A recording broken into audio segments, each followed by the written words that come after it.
charge. Maybe as soon. Yeah, mine is. This not green light. Yeah. Hey, Randy, go. You say it, brother. All right. Game 5, right? Game 5. Yeah, Randy, get down on. Well, if you tell me no, that they know there's no game 5. What if you tell me no, that there is no game 5?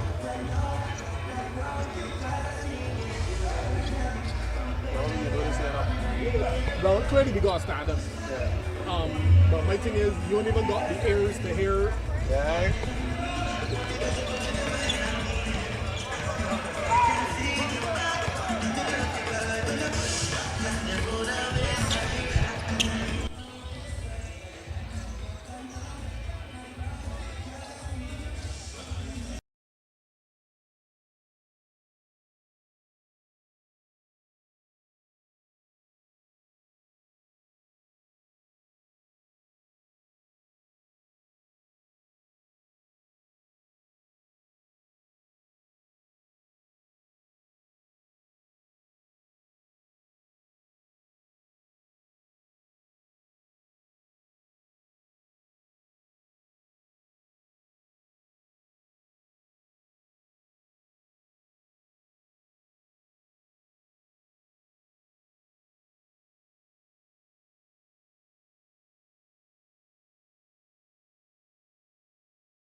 Good evening and welcome to Game 4 of the Co-Operators General Insurance Game number 4 of the BABA Premier League Final, the Celtics versus the Bulls. Of course, with me, Terry Innes, former national player, and joining us later will be Justin Marville, an insider of the BABA. And Terry, clear, if the Bulls don't win tonight, there's no Sunday. Yeah, there's no Sunday. I already called it that this is the last game for the basketball season. I said it. I have not changed my mind. I just think that the Bulls don't have much room for error, right? Well, the Celtics have some room for error, and I think that is the difference between two teams. Well, and before we actually get to the game, there's a bit of a delay, and that's because, well, the referees are here, the teams are here, but one of the rings, there seems to be a problem with one of the rings right now. The officials from the National Sports Council, they're working on the rim. Terry, any inside information as to what's going on? Right, so apparently the ring, some screw or something on the ring seems to be giving some trouble. And we just had, there was just a ball just went on the hoop and the backboard twist, so, and that was all it was. So now we have the officials at the gym trying to see if they can rectify the situation. So we're hoping that within the next couple of minutes we'll be ready to roll. But it is what it is. Well, and until then, because hopefully there will be some basketball. So until then, Terry, let's look at the Celtics. Close-out game for them. Last year they didn't close out. What do they need to do this year in order to close out? I just think they continue to do what they're doing. They are a team that shoot a number of threes, and they will continue to do that. This time, just make sure that they drop. And once they're dropping, I think the Bulls just do not have enough scoring, and that is a fact, right? They have two players coming off the bench scoring 16 and 14 each. And last game, both of them didn't score in double figures. So it meant that the starters played extended minutes. Right. So the issue they're having right now is just personnel. I think Raheem Gibbons have to turn it to the party because he has not been here yet. Okay, Raheem Gibbons of the Bulls, so you're talking about the Bulls now, yes. He will have to turn it. He will have to turn it to the party for Bulls to have a chance. Yes. And also, I think Marsh would have to stay out of foul trouble. And also Winter. But as I told you, they don't have much margin for error. The Celtics, on the other hand, the Celtics play basketball. They play nice and loose. They like pushing it, the basketball. They like, they do what they do better than anybody else. They shot 650 something trees in the regular season, and it hasn't stopped. It hasn't stopped. Actually, looking at them warming up, lots of threes are dropping and they're only warming up. So hopefully, as you said, if they're loose, that should translate into the game. Yes, I think that the Bulls will have to really pull it out tonight to really make this a fifth game. Well, actually, and that is a given, because if they don't pull it out, there is no other game. Let's look at some other characters on the Bulls team. What about Rasheed Maynard? I think you need more from him too. Huh? Well, he scored 23 the last game. So, I mean, a little bit more, yes, but, I mean, how much more can he ask? More than 23. Yeah, and they lost by 3. Yeah. And you had a situation where the sixth man of the year, he only scored 8 or something like that. Sixth man in waiting. Yeah. No, he's sixth man of the year for sure. For sure. And then Darian Hurley, that's him. And Raheem Gibbons, he only had 3. And he was a starter. Right? And Winter was in foul trouble, and he only scored 7 or something like that. Yeah. So they had their main contributors did not contribute, and they still only lost by 3. By 3, and they actually did well to come back in the fourth quarter to tie the game. Yes. It may have taken a lot out of them in order to get there, Correct. but they did. Yes. I think so. Let's now look at what do they have to do in order to get themselves to a game 5 besides other players turning up. Is there any X factors? Anything from a coaching perspective that you would suggest? What I would suggest, though, is to be more aggressive, but they got to be very controlled aggression, because they can't be too aggressive, because then their numbers are short, the bench is short, and they need to put some pressure on 1, 2, 3 of Celtics. If they don't put pressure on them, it will be a very long night. and they will come second. That will be a good season because let us put it into perspective. There have been 2 tournaments so far for 2025. The President's Cup, the Bulls defeated the Celtics in that final, and then the 3-on-3, the Bulls also won that. So actually the Bulls have turned up. They were swept by the Celtics in the regular season, but they turned up in the final so far. So, and they're also the defending champions. I would hope that there are some things that they can draw from that piece of history. Well, I would hope they can. But I know basketball is played on the day, and right now I look at their body language. They are tight because they know there's a must-win game. The Celtics are a little bit more loose because they know that they got another chance if they miss this. Yep. Right. So you see the margins of error again for the Bulls. They have to win this game. There's a must-win game, and I think what would have to happen is somebody like Andrew Eiffel. I didn't say like another 4 points to the situation. Yeah, there you go. And I think Raheem really has to play. If Raheem doesn't get in double figures, they will have trouble. Well, I like to use my cricket analogies. Sometimes you need that one player to score a century. Yeah. Sometimes. Yeah. I know we look at a full team effort, but sometimes you just need that one player. Like you said, okay, and Rashid had 23. Maybe he needs to get 35. Yeah, well, if he gets 35, then it means somebody else will not get those shots. So we'll see. They have been playing really well for the season. We can't take that away from them. They've been playing very well. And you said they won the President's Cup. Yeah. But they also won the trade streak. Bulls won the trade streak as well. Yep. So it's not that they were struggling all year, right? They really play good basketball. It's just that I don't think they have enough scoring to beat the Celtics in a 5-game series. That's this year. Yep. And we can give you some good news. The ring is up. Oh. The backboard Well, it was is up before, so let's see what happens. Well, sticking with positivity, it's back up again. Oh, okay. So we're hoping that it stays up this time. The Bulls players, they're actually warming up on it, which is good. I guess they're testing it out. I don't know if you would recommend that someone should maybe put a slam dunk on it. No, I would not recommend that at all. Not if you want the game to finish.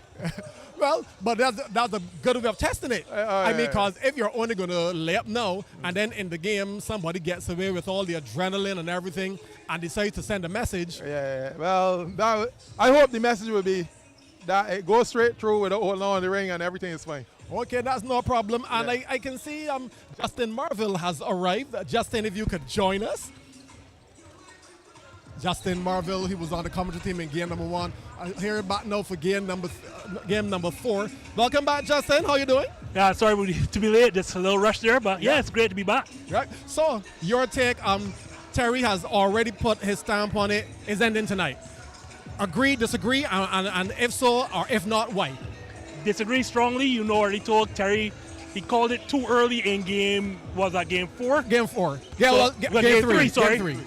So no, I think Clapham comes back with a vengeance. I think the mistakes that they made towards the end of game 4, you're not going to see repeated here. Oh, sorry, game 3. You're not going to see repeated here, game 4.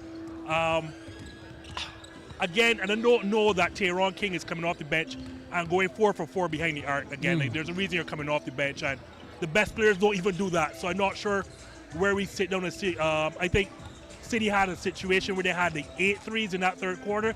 I don't know that they repeat that. And even after hitting those 8 threes, going up as many as I think 15, they barely held on in a 1-possession game to win that game. So I think that Clapham is going to rectify some of those mistakes.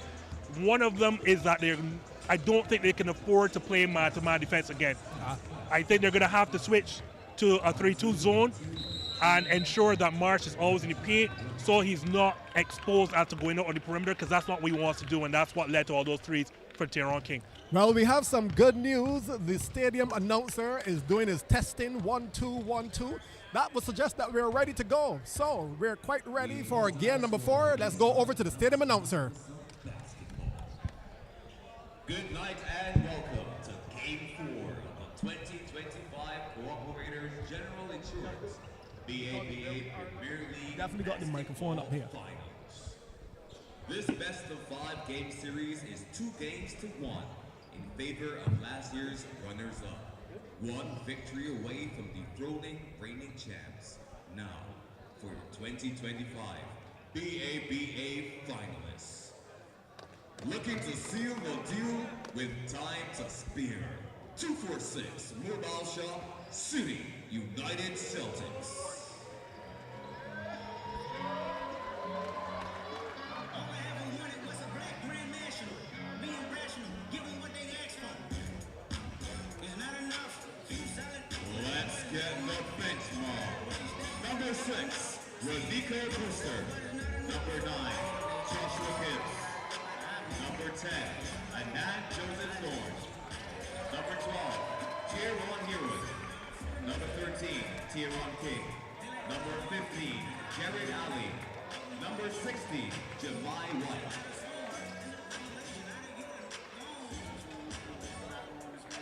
And now for your starter. Number 11, Adams. Number 8, Theo Greenwich.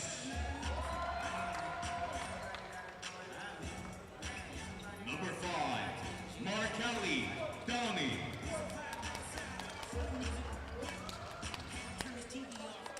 Number 1, Deverny Hurley.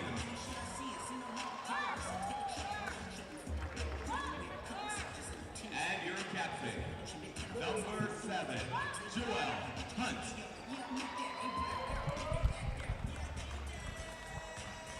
Coach, Charles Vanderpool. Assistant coach, Q Bruce.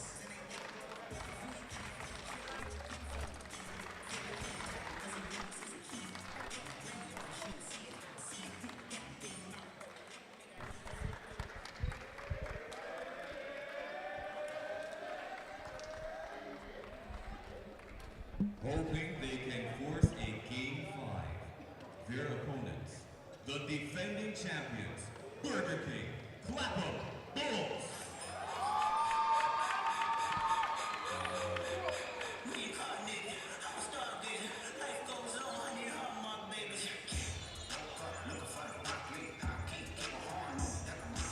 Let's get the benchmark. Number 2, Darian Hurley. Number 4, Shane Rock. Number 7, Antoine Winter. Number 13, Hussein Edwards. And number 29, Junior George.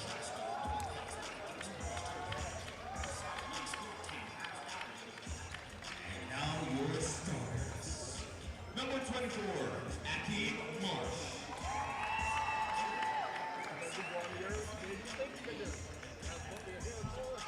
Number 23, Andrew Eichel.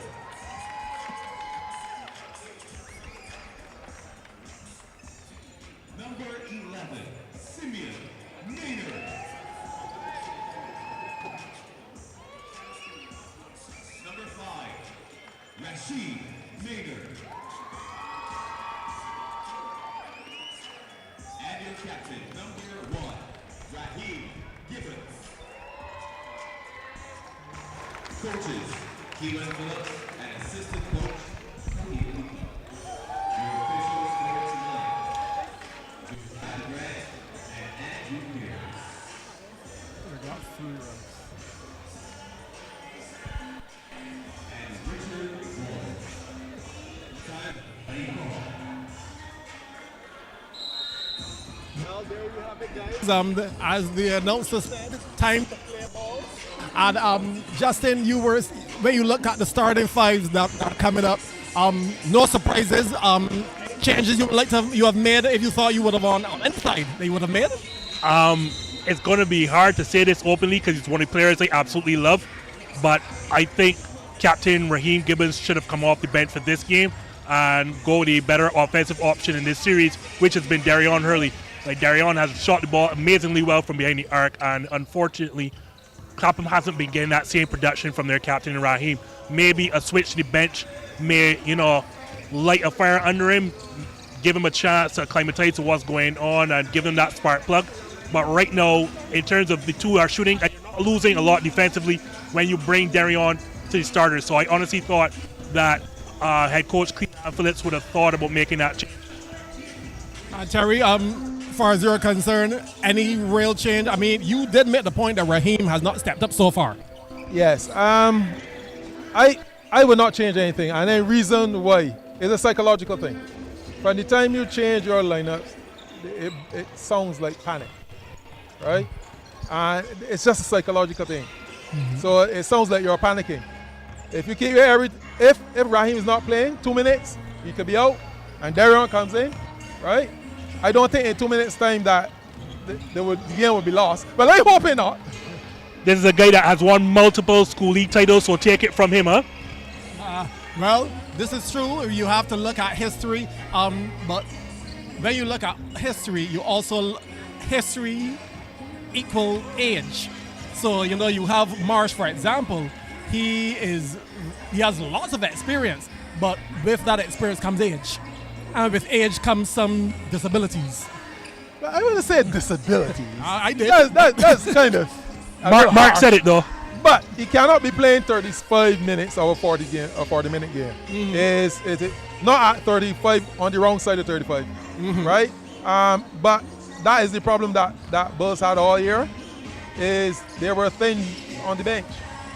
They bring in, they replace Marsh usually with Junior Moore, but then you're giving up many points because Junior Moore is good for rebounding and be able to take hard fouls and stuff, but he will not score 10. If he scores 10, you know that Bulls win by 15. And then that goes back to the point I made earlier about not playing man. If you're going to play Marsh, who Terry likes to remind us is on the wrong side of 35, then you want to limit him running behind players like Joel Hunt and other players.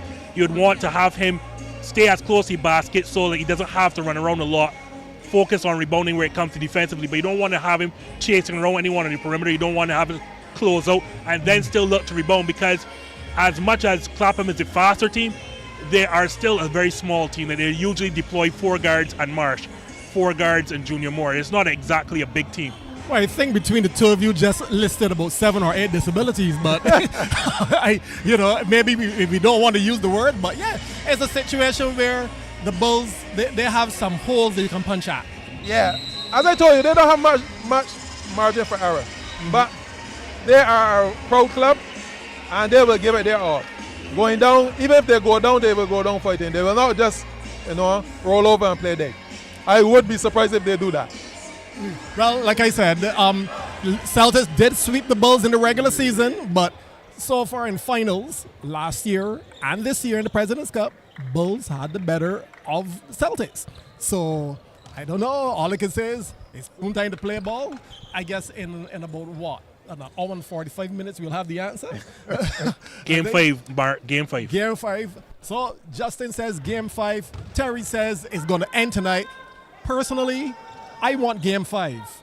I am not. That might not be a basketball thing, but I would like a Game 5. I think that's a spectacular thing. Everyone wants to see a Game 5, and then may the best team win. Yes, I think I'm still hopeful. Still hopeful. Well, I'll say this: watch for these opening 5 minutes. I would expect Clapham to come out really hard and try to run up a quick lead. Jump ball won by the Bulls. Simeon Maynard had the ball. Being marked, seemed like a harsh man-to-man. Marsh, he would take that shot. He tries to go baseline, powers in. 2 for the Bulls. They start hot. Yeah, well, they did start the similar way last game, but we'll see how it goes. Celtics now with the ball. Cesek looking for something, finds nothing. Theo Greenwich at the top. Gives it up to Hurley. Hurley being marked by Eiffel. Inside now. Oh, that's a steal by Marsh. Oh, good basketball there. Very good basketball. Good rotation. Reminiscent of Game 1. Again, these turnovers. City has to limit those. Simeon Maynard gives it up to Rashid Maynard. No relation. Rashid looking for Marsh again. Decides to drive. Gives it down low. Marsh still with it. Powers up. Gets his own rebound. Misses again. Will he get? Oh, he missed that point blank range, but he did have about 3 Celtics players around him. Yes, and Celtics know that he's the guy, and they will be surrounding him all game. What I like about Clapham, though, is that they've started early by establishing him. And that's a shot there by Cesek. Missed, rebounded by Marsh. Rashid brings it up. Marked by Downey. Switch. Looking for and finds Raheem Gibbons.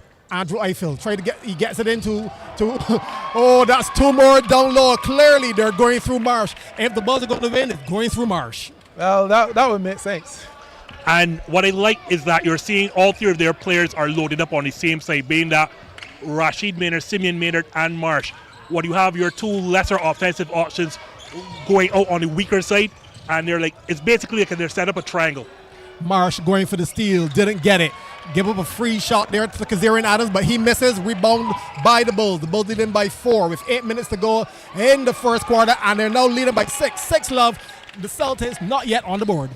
Yeah, well, it's interesting. I still feel the Celtics taking a little while before they get themselves going.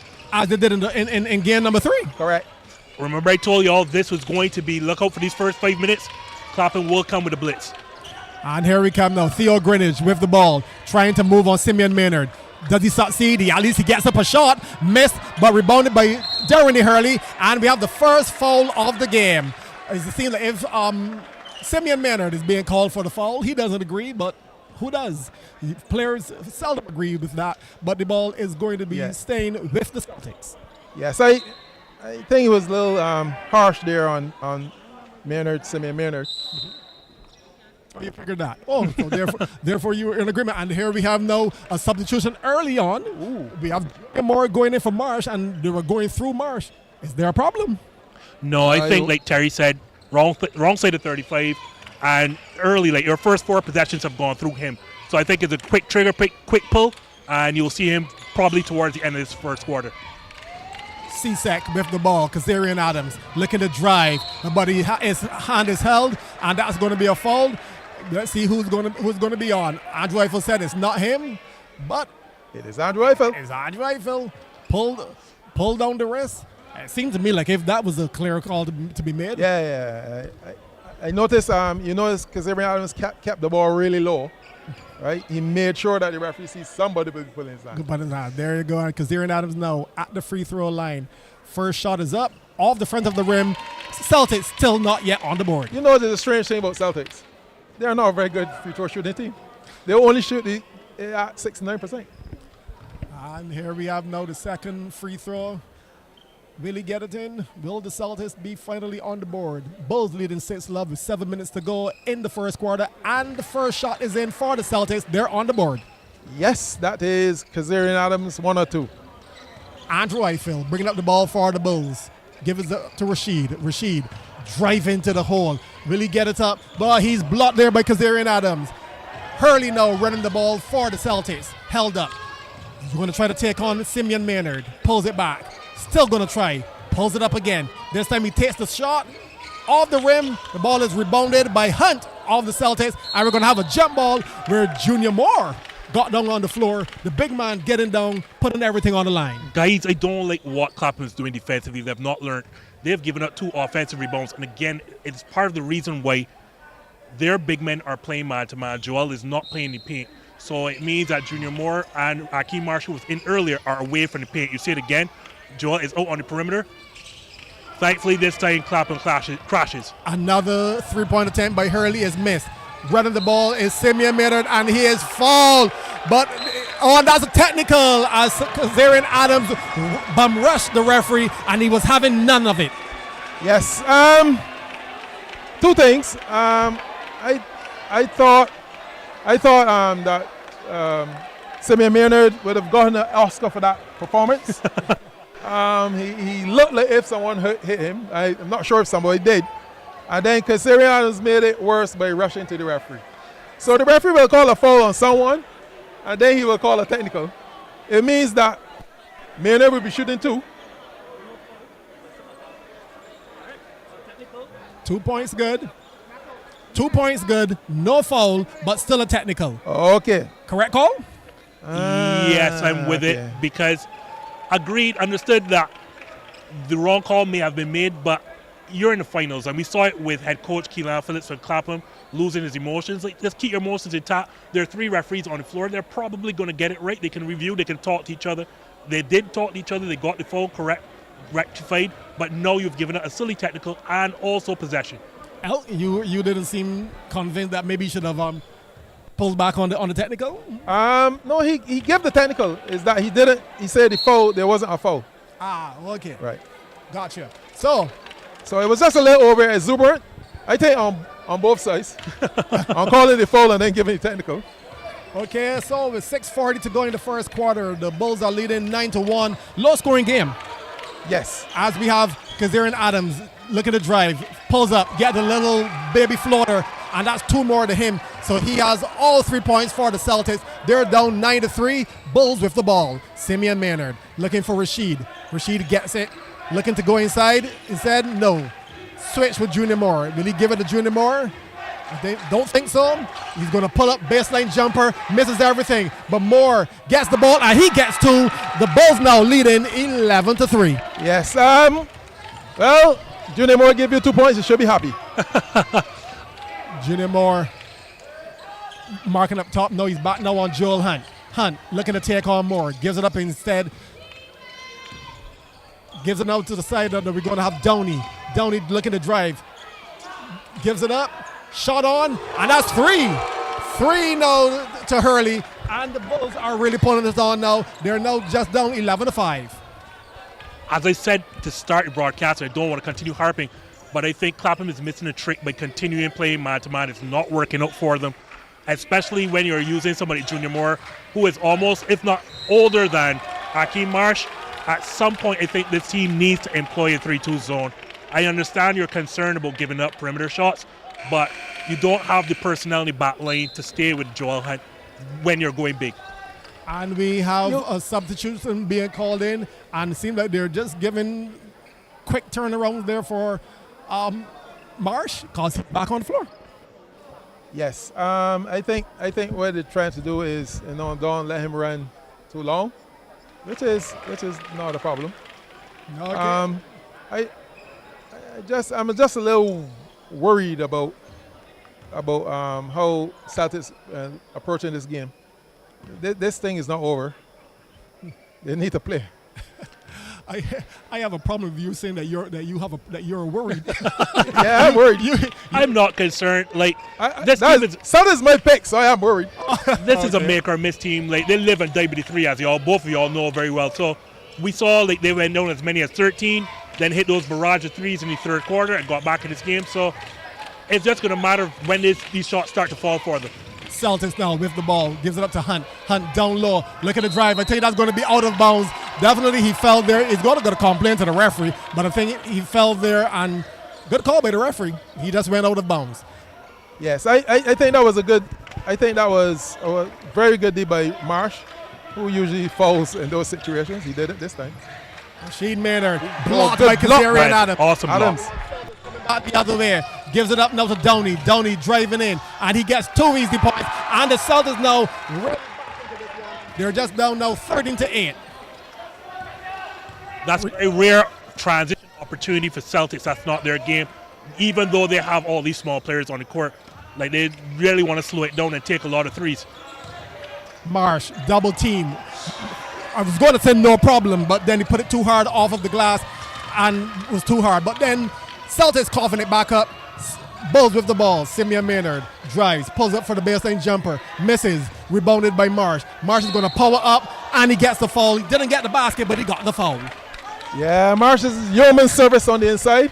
That was a good move by Maynard, but I think he just hurried the shot a little. I have to tell you something. There's a reason why Celtics gets a lot of offensive rebounds. They're saying 4 to the hoop. So if you don't get 4 yours, you will always have an odd, right? So that is why they look like if they're out rebounding, but they're saying 4 to the hoop. Well, actually, they are out rebounding and that's the reason why they're out rebounding. Yeah. There you go. Marsh leading the scorers for the Bulls. He and Rashid Maynard have 4 points each. Leading for the Celtics, Darian Hurley has 3. Kazarian Adams has 3 as well. And Justin, here comes Superman from game number 3. Yeah. Let's see what he's up to tonight. Well, let's see if he brought his cape. I'd be very surprised if he goes 4 for 4, but stranger things have happened. Correct. Okay, so who we're talking about, Teron King is in for the Celtics. And that's Hurley going up, met there by Simeon Maynard. apparently a block, and that's the Bulls coming back the other way, but the ball is out of bounds, going back now for the Celtics. Teron King is in for the Celtics. Just a little reminder, in game number 3, he came on, hit 4 threes in the 13-point night, and really turned the game around for the Celtics. There with the ball. Adams with the ball at the top, looking for someone inside. If he doesn't get anything, I'm starting a heel drive. Gives it up to King. King faking a shot, tried to get it in. Marsh with that big hand, intercepted, and it's another turnover for the Celtics. Bulls coming back the other way. They're leading by 6, 14-8 with 3.5 to go in the first quarter. This feels so reminiscent of game 1 and game 3, where these turnovers, that the early turnovers that City continues to inflect upon themselves. This is not the team that you want to turn over the ball, especially live ball turnovers, because there's no team in the league that turns live ball turnovers into fast break layups quite like Clapham. Marsh with another 2 points. Kazarian Adams answers back with 2 of his own. As I said, Adams can really get to the basket anytime he wants. Some harsh defense being played now. Passes up down to Rasheed Meredith, and that's a 3. Yes, it is 3. Good pass. It was a good pass by Andrew Eiffel and Rasheed Maynard, who plays semi-professional basketball in Jamaica. Yes, scored that one. Celtics with the ball, and another steal now by the Bulls. The Bulls really down on the defense. Andrew Eiffel with the ball, gives it up to Simeon Maynard. He gives it up to Raheem Gibbons. Gibbons drives, and he makes it really hard for that layup, but he gets it to go. Up 21-10. Charles Vanderpool really needs a timeout right about now, because, again, as I said, this game could get away from them, and they're very fortunate that Akeem Marsh has at least 2 missed easy layups in this game, because they could very well find themselves down 18. Here we have now, and that's a foul being called now on Raheem Gibbons. He doesn't think he fouled, but I think that was a lot of body contact there. This is the final. Once you're not impeding his progress, there will be incidental contact. It's just, I don't even know if it's incidental, because it looks to me like Darren created all of that contact. Yeah. Well, he's very smart. So. He's extremely smart. So now we have the other Hurley on the Bulls. He's in, and also Antoine, he's also in as well. So we have 2 substitutions for the Bulls, and L 6 man of the year, Darian Hurley, is in the game. Now we have a kick out. Adams taking the 3, misses, rebounded by Eiffel. Goes up now to Hurley. Hurley held up. Ball is off of Hurley, out of bounds, coming back this way for the Celtics. I just think Hurley was a little too casual there. That's not one of his strengths, so you don't really want Darion Hurley dribbling basketball, bringing it up. Correct. Very good defender, very good jump shooter, but that's not one of his strengths. Hurley marking Hurley. This one is an easy layup for Darian. So a pick there. And no one else picked up Hurley. Hurley just waltzed in 2 more. So they're down now only by 9. That's 21-12. Clapham is really missing a trick. There are 2 things again. You have Akeem Marsh out on the perimeter marking a perimeter defender, and on top of that, your best perimeter defender in Andrew Eiffel is not marking the ball on Darren Hurley. This is an error. Well, I think he can't mark him all game. I think they should try to sign a number of bodies on him. And right now, they has his brother on him, who's a decent defender. Yes, and I think he may have even got some fingertips to that one. Ball is saved. Eiffel, that's not his game, but he's going to take the shot. Misses, rebounded by Hurley. Hurley going to put it back up, missed that point blank range. And that's a foul being called. Winter, I thought, really got up there, climbed the ladder for that one. And the Bulls actually now answering back with some offensive rebounds of their own. Yes, Hurley is a very good offensive rebounder. Very good offensive rebounder. He plays volleyball, so he uses his leap to a good effect. Indeed. So we have Walker going to the line for the Bulls. Bulls leading 23-12. And if we have a look, 45 seconds to go in the first quarter.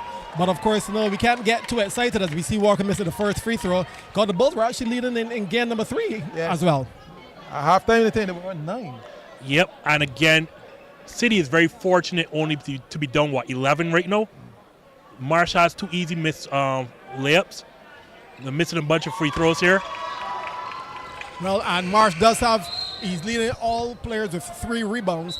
So he has 9 points and 3 rebounds. And here he goes out again, and Junior Moore comes in. I think, as you're always suggesting, they're looking for Marsh to play maybe not every minute, but as many minutes as possible.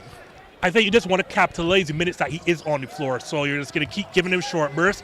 And every time he's on the floor, you're just going to give him the ball. You're not going to have him on the floor just as a decoy. He's going to touch it every time. And I like that game. I like that strategy, to be quite honest. And here we have now Celtics with the ball. Adams down low on Hurley. Drives, finger roll, misses. Rebounded by Winter. And the ball is going to be pushed up. Simeon Maynard was not looking for that ball. Obviously, Hurley was not really the ball handler, and he was looking to get it out of his hands. Yes, I just think Hurley could have just taken a couple more bounces and give Simeon enough time to really see the ball. I understand what he's trying to do, because at the end of the day, this is what Clapham does. They try to get up and down the court as quickly as possible. And I think that was what Darren was looking at. And at the point guard, Simeon should have been looking to at least track the ball. Unless he was looking for Eiffel to be bringing up the ball, but that was not the case. Adams pulls up, misses everything, but he was off balance. A little if he had some body contact there. We had a whistle, but there's some confusion going on here. But anyway, the game is being played. We can understand that shot where the seconds were dying down. That's the end of the first quarter. Anyone can make sense of what happened there just now? No, I Nope. don't know what happened. Okay. I heard the whistle. The players heard the whistle. Yep. I just don't know what happened there. I don't even mind the whistle more so than Andrew taking that half-court heave, knowing there were 2 seconds. That's a full-court pass and a layup. There are at least 2 Clapham players down the court. You miss a chance. And I keep saying this again, like, if Clapham does what they're supposed to do, this is a 20-point lead. As it stands out, they're down 12. And as we saw in Game 3, a 12-point lead to a team that lives and dies by 3-point shots, that is not a lead for them. Indeed. We can tell you now as we try to refresh here. The Bulls leading 24-12 here after the first quarter, and leading the point scoring for the Bulls. We have Akeem Marsh with 9 and Rashid Maynard with 7. Other players on the scorecard, we have Simeon Maynard with 3, and we have a couple players with 2 in Raheem Gibbons, he has 2, and Junior Moore has 2. And then we're looking at the Celtics, the top scorer for them, we have 2 players with 5. We have Aaron Hurley with 5, also Kazarian Adams with 5, and Downey, he has 2. Those are the top point scorers for the 2 teams. How do you all guys see how the first quarter went? Not only the top point scorers, the only scorers. The only scorers. Yeah. So how do you all see the first quarter? Some summary of the first quarter. Yes, 12 points in a quarter. This is unheard of for the Celtics. 24 is just about even for the Bulls. But we will see what happens. There was some confusion at the end of the game. At the end of the quarter. About who they heard a whistle. I heard a whistle, and the players obviously heard a whistle, but they were not sure why they heard the whistle, and why the whistle was happening.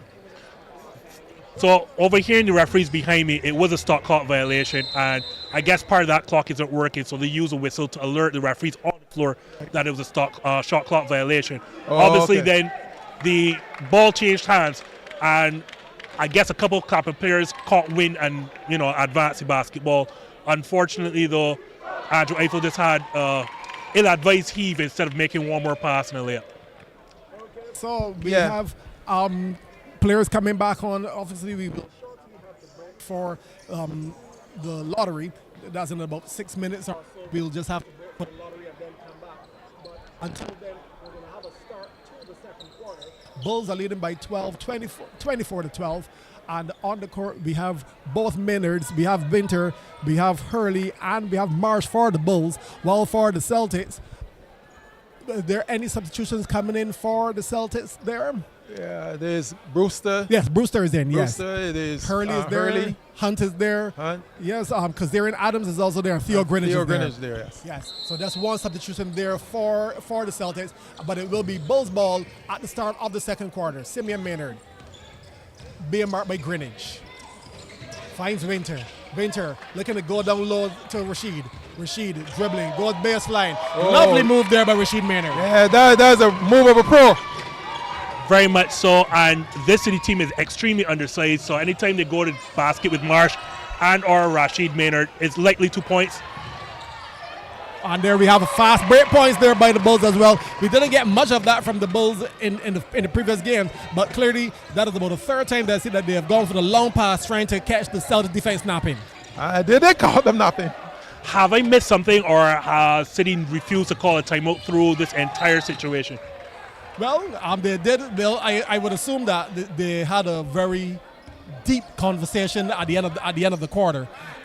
Bear in mind, only 45 seconds have gone. I don't know if they find it that needy to have a timeout so soon after the break. Maybe they heard you, Mark, and they want to play a game 5 as well. Oh, please let them. Don't lose because of me, please. And we have now the Bulls running. Winter was running. Rashid Maynard didn't think he was going to get that pass. I don't think that was an advice pass. Hurley should have gone straight to the basket, but nonetheless, Celtics come back with the ball. They kick it out. Oh, that will be a backcourt violation. Another turnover there by the Celtics. Celtics look kind of out of sorts right now. And that's strange. Because they look the more loose out of the teams. Well, and now it looks like, that Bulls, look the more focused. Bulls leading 28-12. That's a really good lead. Can they keep on now? Maynard double teamed. Went to give the ball to Winter. I think he's now thinking that maybe he should have put up that one. I think he understood. We have a saying, you have to know your players. And that is a situation you have to understand that is knowing that particular player is not going to do well in that position. Hurley on Hurley. What will happen here? Gives it up to Hunt. Hunt drives. Kicks it out now. Shot from the baseline, and that's good. That's the Celtics ball. And again, it all started with Akeem Marsh having to guard Joel Hunt out on the perimeter. An easy drive. The defense has to collapse. Someone has to over-rotate, and there you leave Renico Brewster wide open for a corner 3. Yeah, Bulls with the ball. You do have to give the Celtics credit, though. The ball is out of bounds. A late call, but I think the right call by the refs. I think that ball was definitely out of bounds on the baseline, but a late whistle. Jovis Thorno is coming for Darren Hurley to get some rest. I think he played all of the first quarter, so he's just getting some rest. Yes, Hurley actually on the stats, he was actually down for 11 minutes and 19 seconds. That's just about all. Yeah. About That's all. another turnover targeting Winter inside the paint. Clapham has to be aware. You don't want to give Antoine that ball right there. Like that is a recipe for a turnover.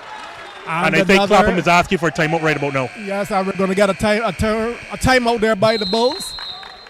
This is knowing your personnel. He's a very good shooter, a very improved player, but dumping the ball into him in the post is not exactly a recipe for success. I just a little, I think, concerned? No, it was Keelan Phillips. He got a lot of criticism from one Justin Marvel in the first game, but I think he has done excellent so far. So far in this game, he's been making the subs. He's been, making sure that his team is focused. So I think he's doing an excellent job as up to now. But games don't finish in the second quarter unless he lets go. So you're suggesting, Terry, that he listened to the commentary from Justin and made it? None whatsoever. I don't think so. I just think that he'll look at the film and saw some errors. And listen to Justin. Right? Yeah. I don't think so, because I'm giving him a B-. I'm not throwing away grades here like Terry. Because, again, there is still a problem here. All of their points have come because Akeem Marsh and or Junior Moore are guarding perimeter players. Well, let's take a break. We'll stop for the lotteries on TV8. And then in 3 minutes, we'll come back with more basketball from the Cooperative General Insurance BABA Premier League Final Series, game number 4 at the Wildey Gym.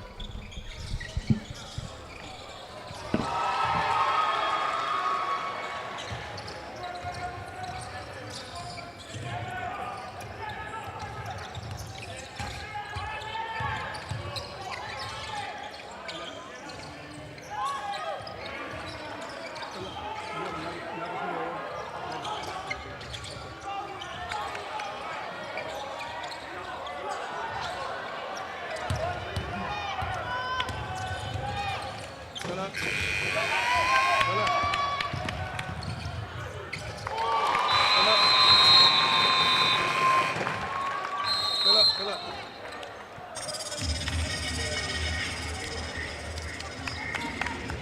Yeah, fill up.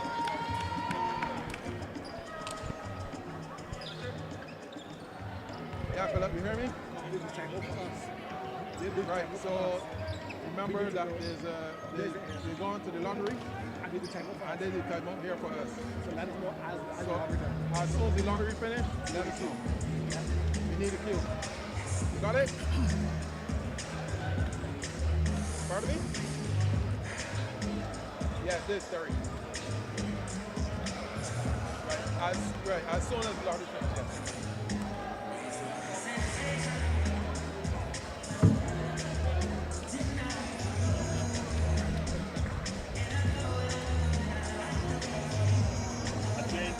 Keeping this team rolling. But you're not giving Celtics, you realize Celtics run their stuff. They move everyone. They play one and they move everybody around. They don't just let the boys stay. So what I'm saying, you know the bar shot like 2 minutes the other game, right? And then on the other end, that they basically is for your offense. However, you could do what you want to do. We know I'm making sure as a player, but you don't know that he's one of my stars. He's staying back there. But remember, you stay back there and they're all saying, Correct. So they're staying back there and staying back. So like, we just put Marshall down pressure in, slide in, what you want to do. So those front reasons you said after the crowd then Mark, then we came up, John Carter, and then it's up. I don't want laundry finish that? Nah, wait a minute. A huge improvement.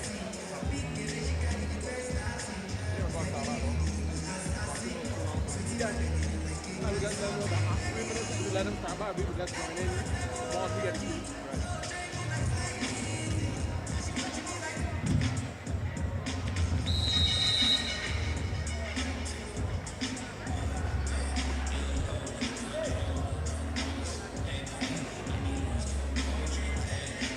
Just remember to finish through when the lottery is Brilliant. Right now. Oh, okay, good. The typical go right now. Welcome back to the Wildey Gym, where we have 7 minutes and 25 seconds to go till the end of the first half. The Bulls are leading 30-18 at 12 point. But Celtics with the ball. Joseph Anand Thorne going in what he thought was a pass, but that's a miss, and that's an easy layup by Rashid Maynard. Rashid Maynard now with 11 points. He's having a good game, and he'll have to do a lot more of that. Yes, he has. These late ball turnovers are going to be a problem against Clapham. And we have Celtics with the ball. Brewster at the top. Playing point. He's all it stolen by Rashid. I was a bit concerned when I thought that he was playing point, and so said, so done. Hurley is on the bench to come back in for a sub. Raheem Gibbons gets it over the timeline. Winter gives it up to Marsh. Marsh drives, stops. Hurley drives now. That was a good lovely move by Hurley, and Hurley, yes, usually known for his shooting, is carrying the ball to the hole. Yeah, I think he's turned over a new leaf. Anand Thorne going for the layup, misses. Ball now with the Bulls. Gibbons gives it up to Winter. Winter. Marsh was telling him to shoot. He didn't. But he drove to the back of his head, and ball turned over, coming back the other way for the Bulls. And Rashid Maynard, stop playing. Don't stop playing until you hear the whistle. Anand Thorne with the jumper, misses. Winter climbing, but he's called for traveling. That one is. I think that one was a phantom call. I will say that one is questionable. Now they're using the word phantom because it looks to me like he saw something that we didn't. It looked like grab, 2 steps, and pass. That's what I saw from here. Yes. But I haven't taken a referee's course in quite a while, so. Well, I haven't taken one. I just know basketball. It just like a bad call to me. But, you know, I guess I'm the person that calling it tonight. Yeah, well, I wouldn't say a bad call. Let's say a phantom just to make sure that everyone is happy. Questionable. Questionable? Okay. We have Celtics with the ball. Attempted steal there by Winter. Didn't get it. Hurley gives it up to Adams. Adams, that's a lot of room. Surprised he didn't take the shot. Adams, though, still with a left-hand dribble. Gives it up. Theo Greenidge. Going to call jump ball by the ref. Yes. Good call. It's a very good call. Possession arrow, though, still remains with the Celtics. So still Celtics ball. Yeah. So we're giving the referees their flowers this time. Yeah, well, that was a good call. It was a good call, Justin. It was a good call, yes. It was a good call. I think it was really good defense from Rashid Maynard as well. A very, very good defender. Underrated one, if I'm being honest. Actually, I would like to challenge you on that a bit later because I actually rate him quite highly as a defender. Yeah, Yeah, I think yeah. so too. I don't I don't know know. as a basketball player. Yes. I just don't know that his reputation is one of a great defender. I'll say that. Celtics with the ball into Adams. Adams misses. Attempted rebound there by the Celtics. Rather than pulling it down to try to score. Wallace in the air, misses. Raheem Gibbons from the free throw line. Gets it going. And that is what Terry was saying that Raheem Gibbons got to get it going. Yeah, he has to come. He has to turn up. He has to turn up. You can't just leave it scoring to Marsh and the Maynards. That shot going through from Raheem Gibbons is not a good sight for City. And there we have now a folly. I think that situation where Hurley, I think he fell on the offensive player in Anthorn, and even although it was inadvertent, still a foul. It is a foul. It is a foul. I don't think he should argue. I'm going to tell you this right now. This is a very important 5 minutes. If City wants to stay in this game, they cannot continue any live ball turnovers and let this lead get away from them.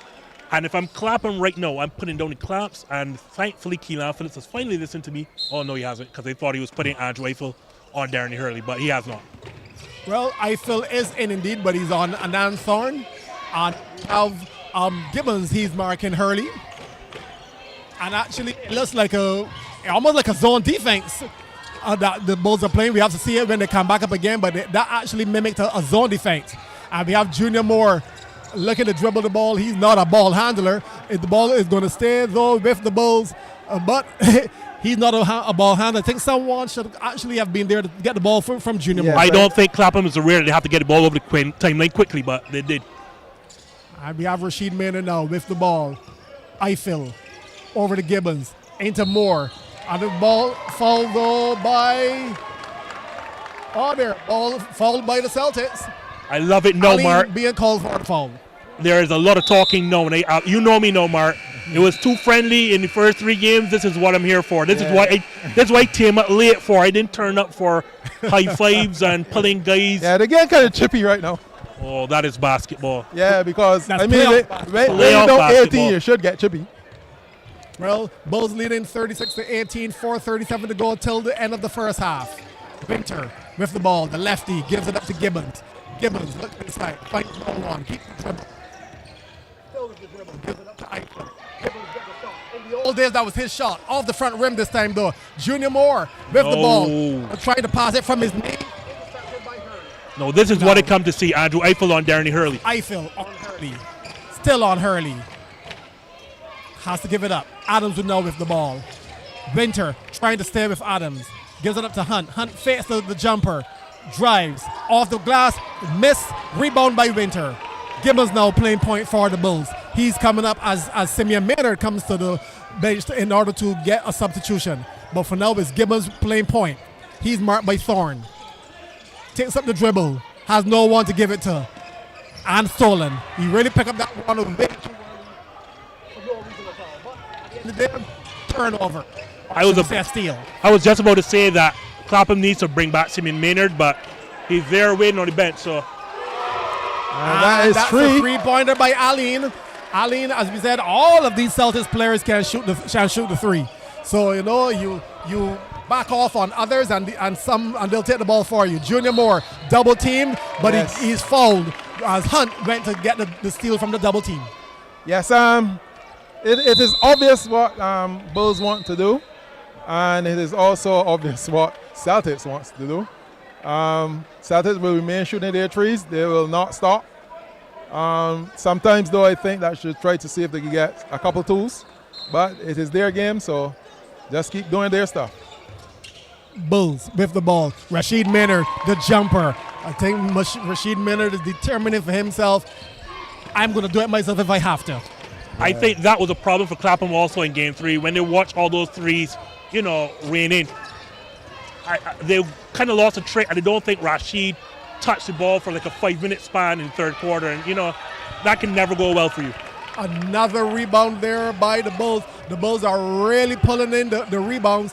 They have 21 already, 21 rebounds by the Bulls, and it is not even yet the first half. Simeon Maynard now with the ball. Ooh. He drives, Yep. and yes, it's going to be an offensive foul.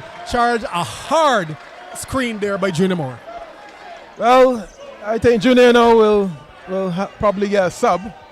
Doesn't seem to be coming because Marsh hasn't gotten up off the benches yet. Yeah, well, they probably feel they got a big enough cushion to keep him a little longer and let Marsh get some rest. Bulls now playing a full court defense on the Celtics. Oh, this is a very big mismatch. Yes.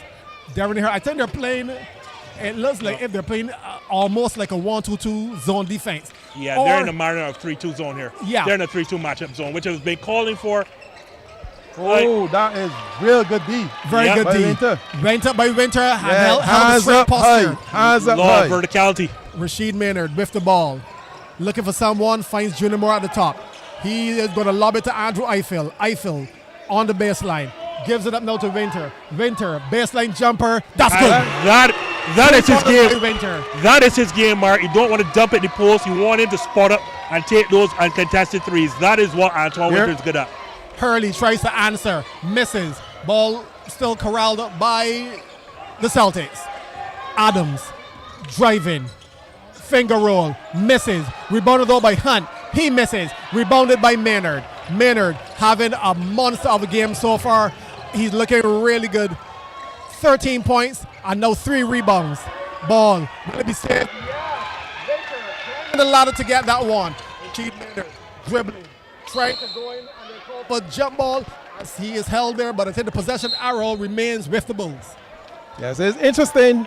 I noticed it's 122 and Hussein Edwards has now gotten peace in this final. Interesting. I also want Terry to realize, right, that ever since that Clapham has gone to this 3-2 matchup zone, which I've called for since Game 3, City has not put the ball in the basket. I think City is trying to force the issue. I don't think they should. They're still trying to force the issue. They just need to settle down. I think the halftime break will settle them down, and they should be fine. Right, So- but with Clapham switching, making that switch, they don't have any natural advantages on the floor anymore. Edwards into game and already has 1 assist. Yes. In his first touch of the game. Edwards Yeah. playing for the Bulls. He seldom gets on the court, but he already has shown his worth and made the coach look good. You know, I think they made they have discussions. I think they see that they cannot win by letting people play, the starters playing over 35 minutes. Darren Hurley coming to the party. 3-point attempt and it's good. I would live with that. Yes, Going to the left and shooting up. Off balance shot, but it still went in. Simeon Maynard with the ball. Gives it up to Marsh. I think this is Marsh, too ball high. poked out of Marsh's hand and it's going to still stay with the Bulls. Yeah, I think like he's- posting up Marsh, but that's way too far from the Yeah, basket. but Marsh has range, so I'm not worried about that. But yeah, you're right. And we have now Simeon Maynard with the ball at the top. Still looking for Marsh. Takes the shot. He usually would take that, but he's so cold. He has not been really looking for his offense with the game going through Marsh. And the ball now with Theo Greenwich. Theo Greenwich shoots, misses. Eiffel with the rebound. And we have a 2-on-2. Oh, he should have come down with that one. Good athleticism, but still no points for it. Hunt driving, Oh, blocked by Marsh. Rebound by Marsh. Marsh is coming to the game. And Rashid Maynard goes to the basket. That's 2 more with only 0.3 of a second. Actually, that's the end of the first half. The Bulls are leading 45-24. They're really looking to turn this game into a game number 5. But it's only the halftime, but a very good first half for the Bulls. As I said, first problem is that City has to be careful with turnovers, and not just turnovers, but those live ball turnovers. And those long three-pointers that miss are just like turnovers because they lead to long rebounds, which lead to fast break points, which we spoke about in Game 3. I don't know that, again, Tyrone King is not coming to hit 4 or 4 from behind the arc to make sure to get them back in the game. Well, we see Terry Ennis is about to have an interview with the coach Keelan Phillips of the Bulls. So he's going to have an interview now with Keelan Phillips, the coach of the Bulls, and that should be a pretty good interview from a coach who is looking to stay alive. Over to you, Terry.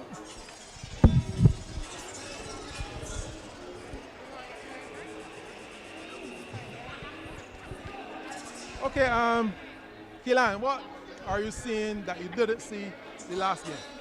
Much better defensive rotations, much better talking on the defensive end. I think we're executing what we want to do so far, but that's only one half. As you saw in the last game, we were up in that game and they came back. We kind of the same happen again. I noticed that you've been rotating Marsh really quickly. That's a new plan, or how come? Yeah, just a simple getting him a quick blow, and then back on. Junior is a vet. Junior is smart. Junior is very good in terms of reading the game. So I can trust Junior in those spots to get Marsh a quick breather and then go from there. Okay, thank you. Thank you. Go to your team. And that's an interview there. Terry Ennis, he was talking to Keelan Phillips there from the Bulls. I don't know if we can get the coach of the Celtics. I think they are definitely looking at issues. But until then, Justin, we can just look at the first half. Let's look at some stats. I know everything is going through Marsh.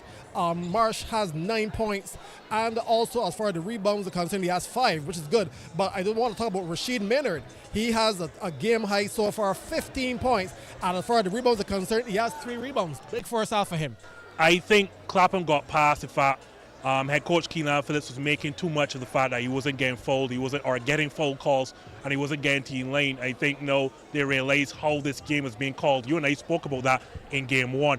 What the tone was is that the referees are going to let them play it. So there's no ticky-tack fouls because no one is coming here to watch these guys blow fouls. So I think that's settling to Rashid's mind, and he's just focused up on the ball basket.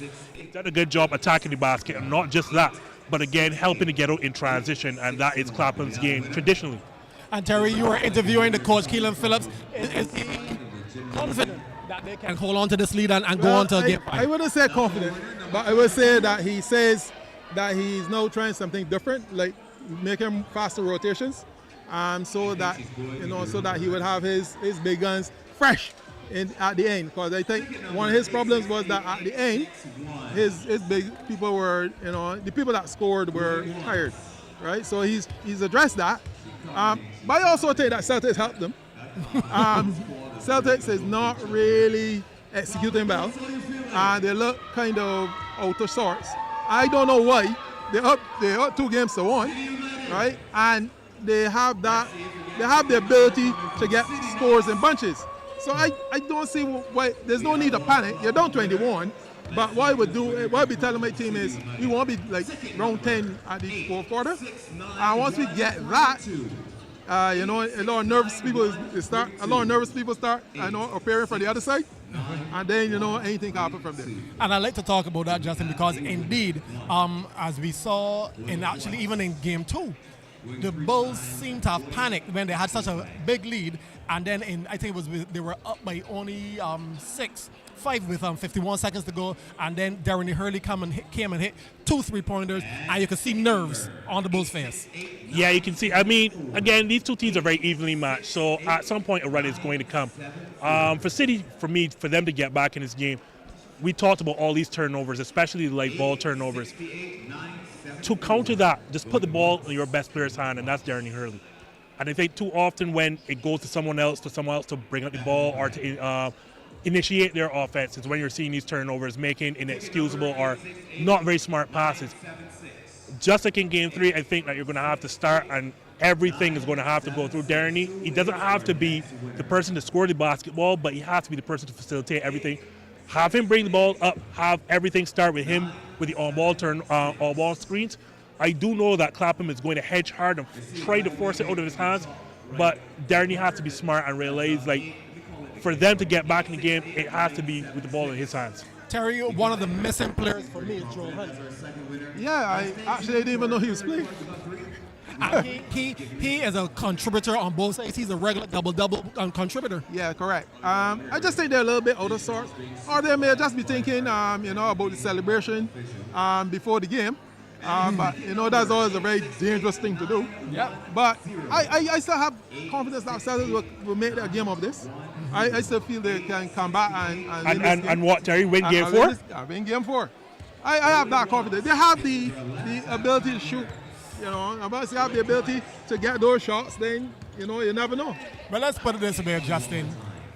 If Terry did not back off in Game 3, then the Bulls came from such a deficit and tied the game with seconds to go, and Terry was still done. I don't think he's going to change now. Right. Yeah. I'm going with my group, with my opinion. No, your expert opinion. That's why you're on the commentary team. Your expert opinion. I'm thinking... I wouldn't panic if they were there. I'm thinking that Terry made a stop in Mar Hill Street before he came here. That's what I'm thinking. Martindale's Road. Wherever you find the slots, I think Terry made a stop there. He made a bet. I didn't say those words. That's you. Yeah, but immediately we are getting sponsored by Betcage at some point. So I mean, like we can.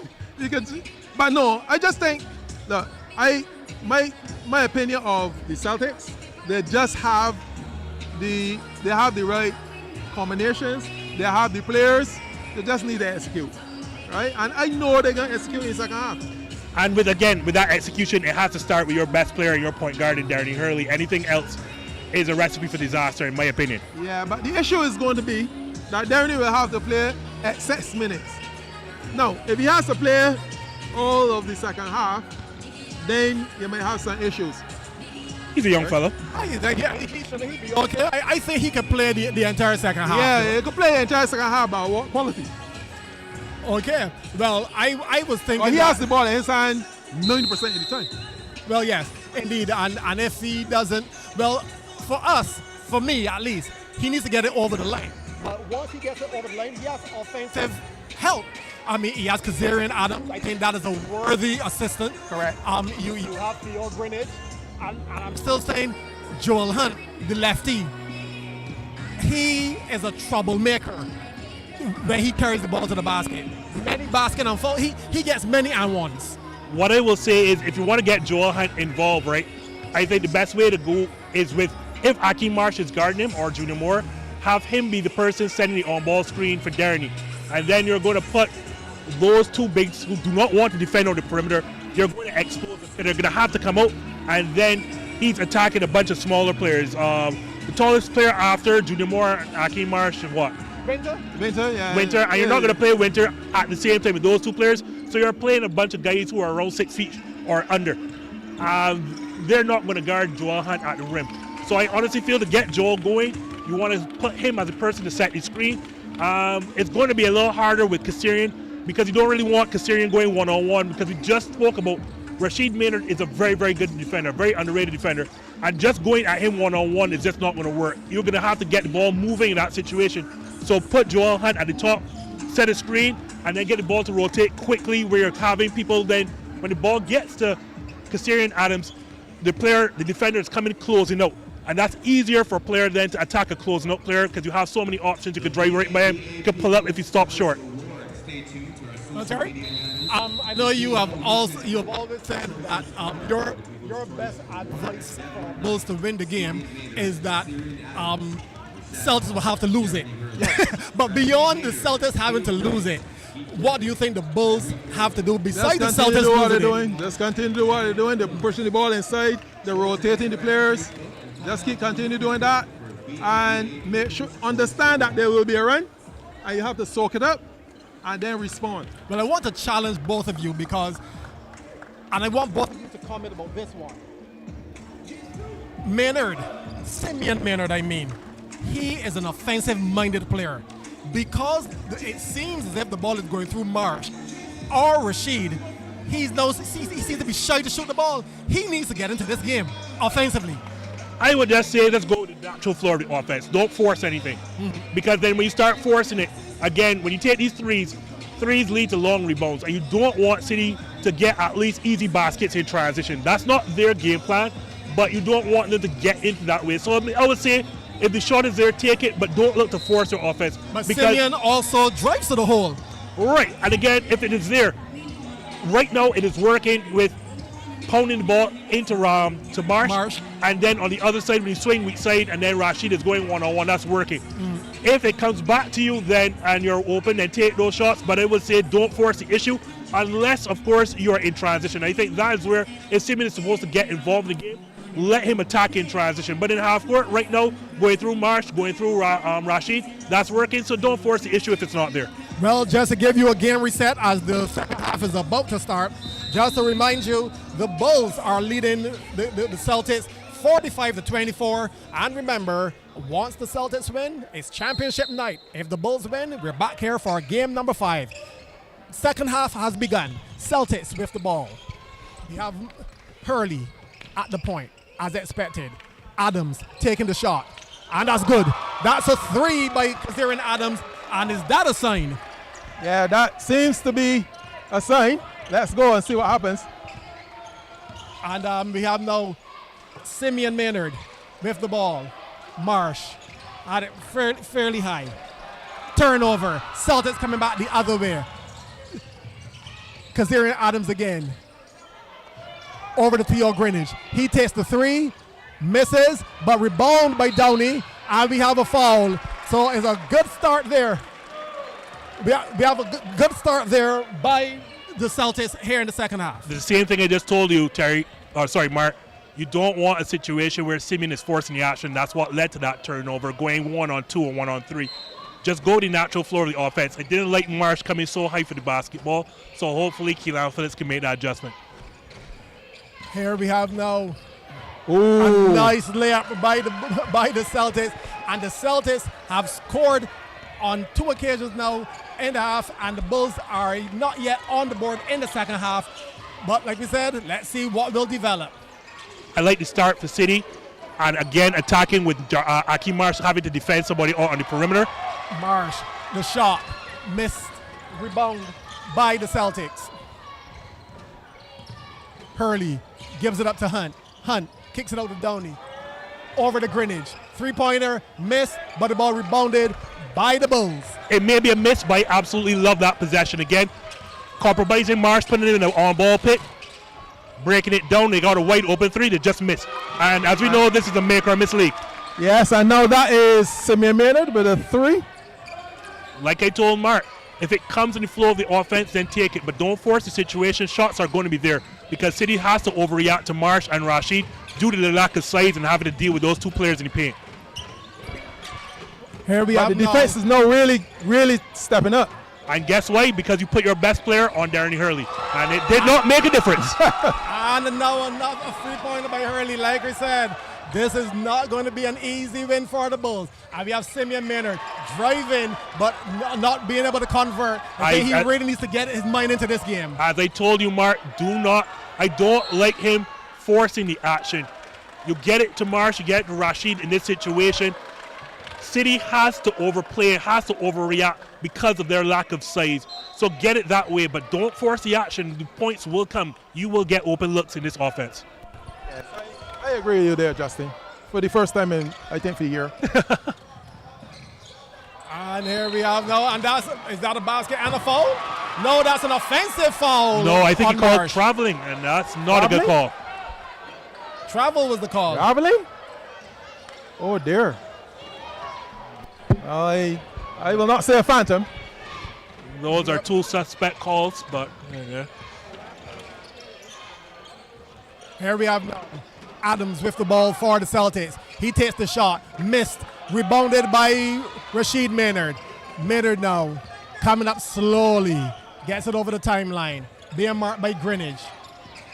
Oh, and there we have a foul on Greenwich, Pushing over. That's a big guy to push over to. Andrew Eiffel is not an easy guy to run over. I think that was. I think he will get an Oscar for supporting role in a movie. Very good Oscar to get. I can't really see Theo Greenwich pushing down Andrew Eiffel. I can't see myself pushing out Andrew Eiffel. Well, then, as y'all said, you have to help the referee. Yeah, they help him out. Help the referee.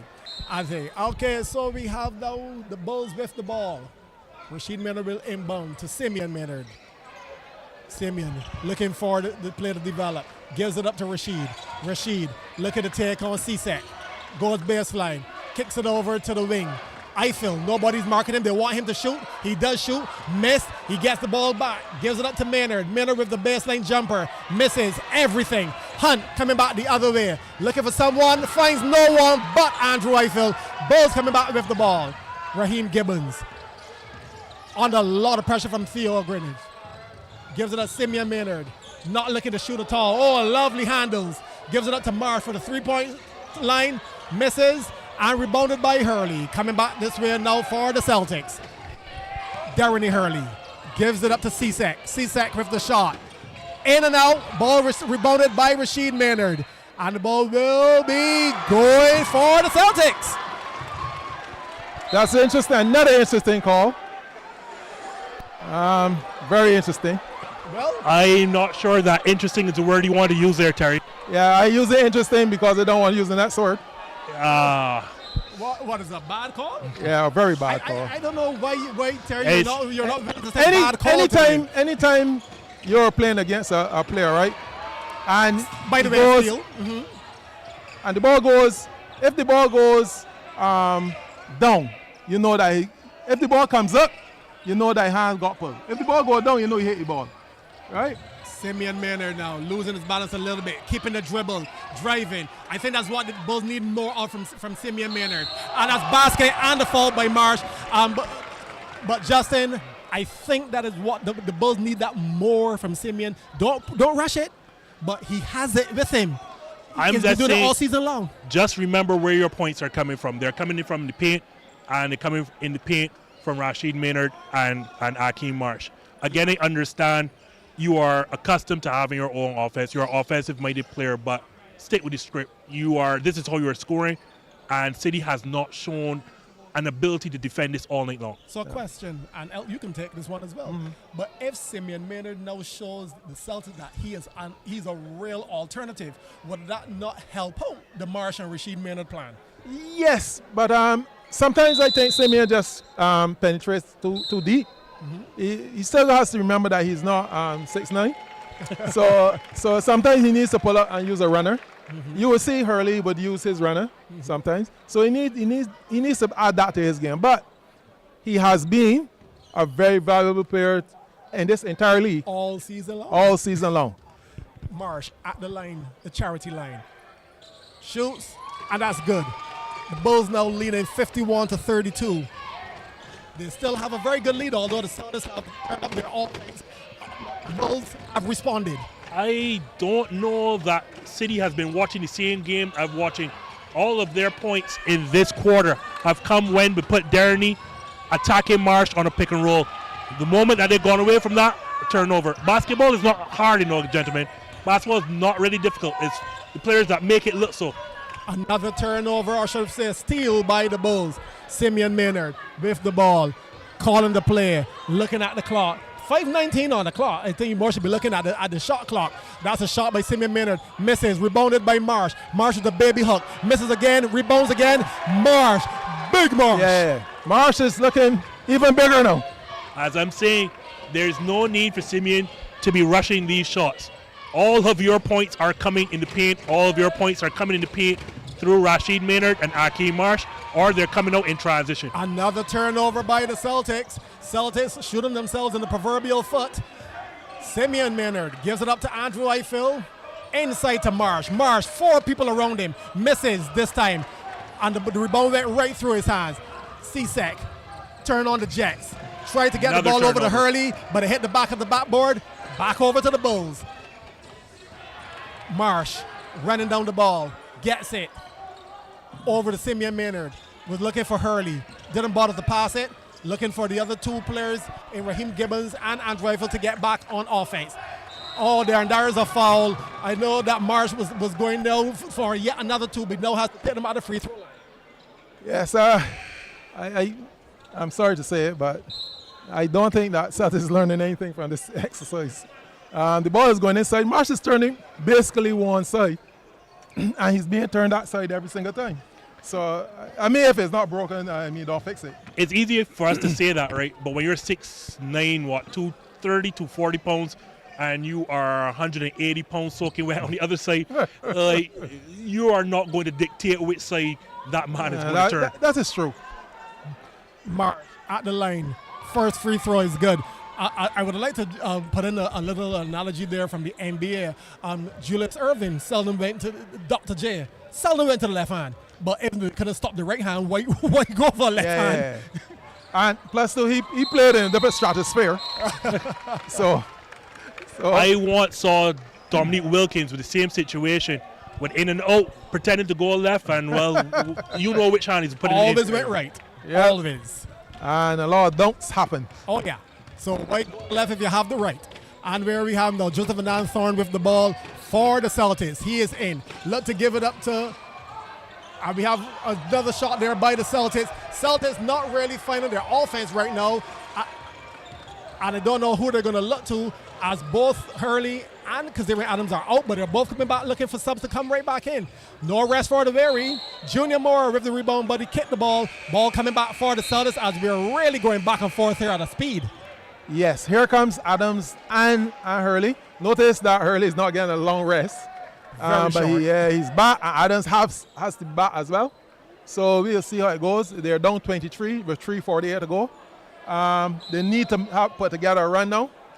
Well, 3:38, 48 will decide this. Mark, I find it interesting, right, that when Clapham came back and tied the game, a certain person next to us said that this game was still over. But with Clapham up by 20, he is not willing to say that this game is over. No, the game. As I told you, a certain person may have made a stop in Mar Hill Street. Yeah, but King just hit a tree. Yes, Teron King is in, and he hit 4 of them in game number 3, and he's now hit 1 here in game number 4. Can that be the signal for the Celtics to come around? But long time to go. Rashid Maynard, double team, gives it up to, and Hurley is blocked, but he kept the ball, goes in, misses, and his brother, fouled by the Hurley boy, but I had to say, unintentional, but still a foul. Yeah, still a foul. King just warming up that hand.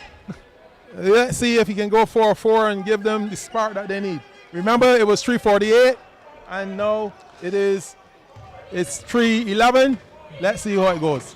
Okay, so 3:08 to go. Bulls still leading by 20, 55-35, but the Celtics now looking to come back, just chop a little off in the third and take the rest in the fourth. Here we have now. Mr. 3 was going for a 3. Junior Moore with the layup. Junior Moore on the fast break. Yeah, that was the slowest fast break I ever saw, but he did score the ball. Junior Moore on the fast break are words I did not expect to say this series. Joseph Anand Thorne with the ball for the Celtics. He drives. He's not shy to shoot whatsoever, but he missed. Ball rebounded by 3 orange shirts. No Celtic shirts there for that one. Junior Moore with the ball. Gives it up. Lovely pass. That was a beautiful pass by Junior Moore. To Darian Hurley. Well done, Hurley. So Hurley with 2 more. And the Bulls increasing on that lead. They're now leading 57-35. The other Hurley now with an air ball. Fast break for the Bulls. Raheem Gibbons gives it up to Simeon. Simeon Maynard drives. Goes for the layup. Missed. Ball still with the Bulls though. Maynard with the ball once again. Rashid Maynard was calling for it. Didn't get it. Ball inside to Junior Moore. But he's fouled. Not a good pass. I'm more trying to put it up to suggest that he was shooting whilst being fouled. Well, he got it. He got it? Yep. Okay, he's getting 2 free throws. Are in the penalty. But yeah, they should let if they're in the penalty as well. Yes, so he would be shooting regardless. Regardless, he would be shooting. I'm going to say this, like Junior Moore has been a huge spark here in this third quarter, and quite frankly, like Terry in Game 3, I'm willing to say that this game is over because there is absolutely no signs of life coming from City's bench whatsoever. No, I cannot have Terry saying that it's over for the Celtics and you saying that it's over for the Bulls. But They'll be all alone. Have to be balanced. Have to be balanced. Junior Moore is scoring free throws. But just respect you, that's a former national player. Yeah, but I mean that was former like 15 years ago though. Mark, try not. Let's not. I'm gonna have. Let's not think that it was like last week. Oh, great! It's great. I still respect you as a former national player. I think you will go there and knock down a three like how you did about 25 years ago. No, the only tree I can let go be a coconut tree or something like that. And not even then. And not even that. Joseph Anand Thorne with the ball. Driving, had no one there with him, brings it back out to Hurley. Hurley looking for Thorne. Thorne dribbles, gives it up to Hunt. Hunt going baseline, misses, but rebounded by Adams. Gives it up now to Theo Greenidge. Greenidge drives, and it's a basket and the foul. Good play by Theo Greenidge. Yes, he decided not to stay for the three-point shot. So he took the ball to the hole. That's interesting. Yeah, he attacked the closing out player, and as a player driving, that's always easy when a defender is rushing at you. Mark, could you remember what the score was at halftime? Oh, well, the halftime score, they were up. I will have to check back to get the exact thing because I know you want to make a point about this. Yes, because really and truly, I think they score about 10 points. Well, actually, the halftime score for the Celtics, they were 24. Yeah, 11. Yeah. Sorry, 24-14? Yeah, I think they scored 12 in the first quarter and 12 in the second quarter. So they are 24 at halftime. Yes. They are now 38. 14 points with 1:31 to go. Well, I have some business here from the BABA, and they're saying, remember, those of you listening to our broadcast, there's the People's Choice Award. You can check it out on the BABA social media. You can vote for the People's Choice Award. Some of the players that they're looking at: Devron Knight of the Cavs. We have Simeon Maynard here in this game. Kazarian Adams also in this game. Rashad Hall of the Pinelands team. Darren Hurley here playing for the Celtics. Rashid Maynard playing for the Bulls. Theo Greenidge also for the Celtics. Keith Burkett of the Lakers. Tariq Harewood, he's also here from Lakers. Joel Hunt here. Akeem Marsh is also here from the Bulls, and Gavin Phillips of the Cavaliers. Yes. So those are some of the players that you can look out for. Go to the BABA social media platforms, their handles, and you can vote for the People's Choice Award. Later on, we'll give you those names again, and I would assume you can vote for whoever you want, but I think those might be just some recommendations. Oh, okay. I would think. Well, there are some people that will always be the People's Choice. Yeah. Yeah. Actually, yes, agreed. Yeah. I think the people. I don't think anybody will be voting for me. Sure? No. Only Celtics players. So here we go now. Winter going in, he missed that one badly. Rebounded by the Celtics. Here we come now with Greenidge. Pulls up for three. And he's fouled by Junior Moore. And Junior Moore puts his hand and said that he fouled him. That's interesting. I will say this: City is missing a trick. If Junior Moore is going to give Clapham a spark and Junior Moore is being given this extended run, then you're going to have to attack him on the other end of the floor, put him in a pick and roll, because like Marsh, Junior doesn't want to come out in space and defend a quick perimeter player. Just jacking up these quick threes, it's not going to get you back in this game. Yeah, the thing is, when you have a game plan and you've been playing so all year, and then all of a sudden in the final, a closeout game, you want them now to change their methods. I don't think is that easy. No, I mean, at the end of the day, you're going to still get your threes that you want, because what is going to happen is that Clapham will react to them driving past Junior Moore, and when they close out is when you get a push out and kick out for those threes. Or layups like that. Oh, that was a well executed out of bounds. Like I told you guys, Joel Hunter has to come to the party. I really think he's the next factor for the Celtics. Here we have now Junior Moore dribbling, ill-advised, but he gets it over the line, and in the end still coughs up the ball, and we have a foul. Junior Moore going over the back to try to tap the ball to get a jump ball, but I think if you go over the back, even if you get to the ball, you'll get the foul called.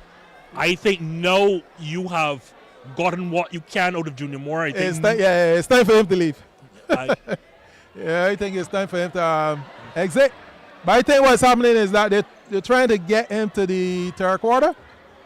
They're trying to get to the end of the third quarter and give Marsh that extra 2 minutes because probably they'll end the game with Marsh. And they should, because really only 54 seconds to go in the quarter. So I'm not saying to bring back Marsh. Like you can go extra small here, you can bring back Raheem Gibbons, or even like they're saying they're bringing Andrew Eiffel. But I think you've gotten everything out of Junior Moore in this situation, and you no longer are going to be on the plus side the longer that Junior Moore plays. Well, he's coming out. He has 3 fouls anyway. Yeah. He has 3 fouls, and if he's to give Marsh, if he's to give Marsh any break in the fourth quarter, you don't want it to follow either because he has 3 fouls. Yeah, I think he did his job. I don't think anybody can ask any more of Junior Moore. And he got a rousing applause from the Bulls fans, from the Clapham fans. Yes, so because they know when they see a good job. Job done. Yes, job done. So we have now free throws for Theo Greenwich. Down by 21, 61-40. He missed the first one, so they're still down by 21. Rashid Maynard has 15 points and 6 rebounds. Fairly close to a double-double. I'm quite certain with full quarter to go, I'd be surprised if he doesn't get the full double-double. And Darren Hurley, he has 13 points and 6 rebounds. So the little man is also getting up in the air and getting some rebounds. Yes, Darren is a very good basketball player. So I am not surprised about his rebounding. Simeon Maynard with the ball for the Bulls, brings it up. Winter's calling for it, didn't get it. Instead it goes to Rashid. Rashid goes baseline, gives it up to Andrew Eiffel. Eiffel drives, gives it up to Winter. Winter with the 3. Off the front of the rim, no good. And Celtics coming back the other way. 30 seconds to go in the third quarter. Hurley with the ball, looking for something. Finds Kazarian Adams. Inside, trying to go to Hunt. Missed everything. Turnover. Coming back the other way. 19 seconds to go. Shot clock is off, I assume. Simeon Maynard with the ball. Driving. Still with the handle. Pulls up. Gives it up to Eiffel. Eiffel back to Maynard. 4 seconds to go. 3, 2, 1. He gets a shot off the back of the rim. Doesn't go in. And that's the end of the third quarter. Okay. Bulls are leading by 20 still, 61-41. 1 full quarter to go. Justin, it's all yours. As I said, Clapham has stuck to the script. Get the ball inside, that's where your advantages are. And unfortunately for City, they have not cleaned up these live ball turnovers. And as I said over and over again, traditionally, this is the worst team to have live ball turnovers again. Yes, City wants to sit down and shoot threes. You just don't decide to pass around the perimeter. Marsh is going to probably check back in. These first 5 minutes are very, very crucial. You're going to have to get within 10. Attack Marsh on pick and rolls. Clapham will collapse that paint, and you are going to get a number of threes. You're going to have to hit them if you're going to get back in this game. If you can get it to 10 within the first 5 minutes of this quarter, game on. But clearly, will they attack Mark and play that zone defense, though? Yeah, so we have some stats, Mark. Oh, yeah. Some stats. I'll go for the Bulls. The top scorer for the Bulls is Akeem Marsh. Marsh has 16 points, and he also has 2 steals and 8 rebounds.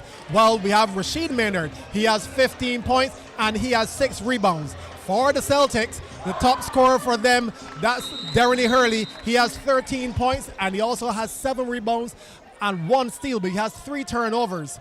And also then, actually, I was going to say also then, no one else is in double figures for Celtics. That's 41 points, and one person got 13. Then you know a lot of people were going to double figures. Kazarian Adams is next with 8. I remember he had 6 early. So there you have the tale of the story, I guess, then. It's a situation where Bulls are doing what they do, 61 points after 3 quarters.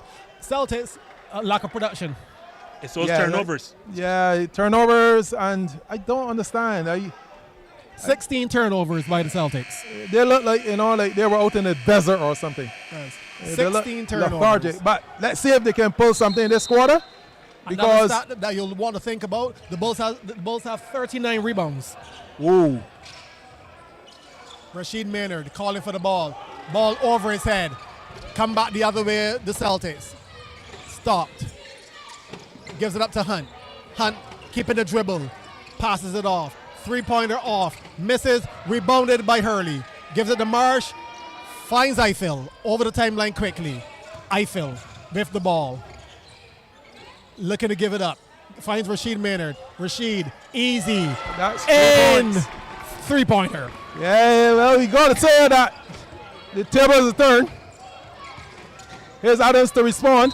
And he's fouled. Oh, shooting the three. Oh, my goodness. Winter fouled him shooting the three. I think too much on it there to get himself away from running into the player, and that's an unfortunate foul. That is not what you want here. You're stopping the clock 1, and then you're giving him 3 easy free throws. So the only good thing about that, though, Justin, is that Celtics, for some unknown reason, is not a good free throw shooting team. Well, if they're going to get back in this game, you're going to have to hit those free throws. And the worst part of that is not even the 3 free throws. It's the fact that the clock is stopped. Yes. And just to mention, you said they're not a good free throw shooting team, but they're not even getting to the charity line. They've only had 5 free throws for the game, and they've hit 3 of 5. Yes, and the thing is, if you shoot a lot of threes, right, you're hardly going to get a foul. Right, it's a style of play. Like, they don't want to get to your rim, or at least if they're going to the paint, it is to collapse the defense to shoot threes. Clapham, on the other hand, is going to the rim predominantly. Like, their best players, Marsh and Rashid Maynard, they want to score at the rim. So, like, it is not a surprise that Clapham is going to have more free throws. It's because the style of play. But when you get these free throws, you got to score them. And because he missed the first, and he missed the second. For some unknown reason, I don't understand how a team could be shooting enough threes and scoring threes and can't shoot free throws. Not accustomed shooting them, I guess. Oh, apparently. Kazarian Adams now will at least get one. He gets 1 of 3. So the Bulls coming back. Bulls still up 64-41 with 9 minutes to go in the game. And we have a foul here. As you said, it's going to start to get chippy. Yeah. And I don't have a problem. That is a huge mismatch. And City cannot live with having Renico Brewster on Rashid.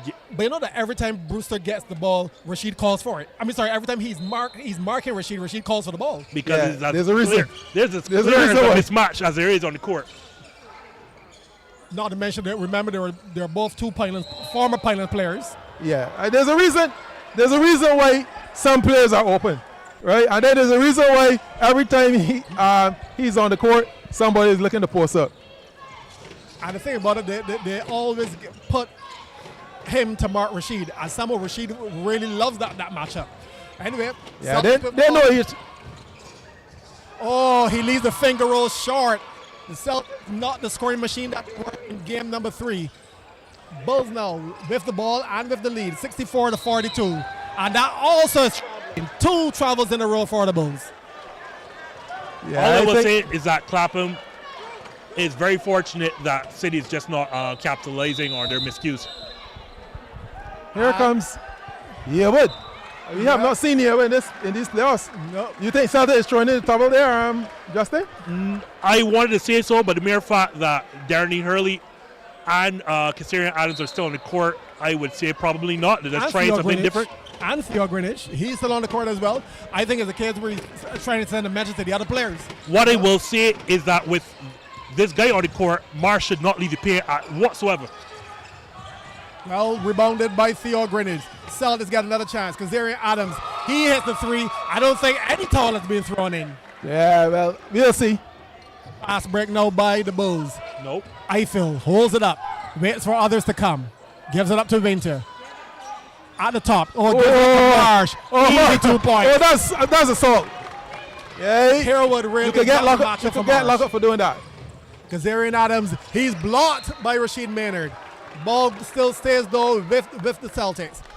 But you guys, y'all were talking about White, who is not here today. But I think Herwood might even be less of a matchup for Marsh. Yeah, well, Herwood has not played for so long. I don't even know if he remember how the game is go. But he's still a good, decent basketball player, so he should be able to do his thing. Takes the shot, misses. I will say ball rebounded though by the Celtics. Another shot off. This one is off the glass and goes for three. Yeah, he didn't call that, but at least it's still 3. Yep. Well, maybe like the saying goes, he didn't call 3, but he may not have called glass, but he called 3. Yeah. Oh, there we have 2 players tangled up with each other. Brewster with the ball, looking to give it up, finds Adams. Adams takes the shot, misses, rebounded by the Bulls. Coming up now, Marsh. He's going to take the ball in, and that's a charge. That's an easy call. A charge.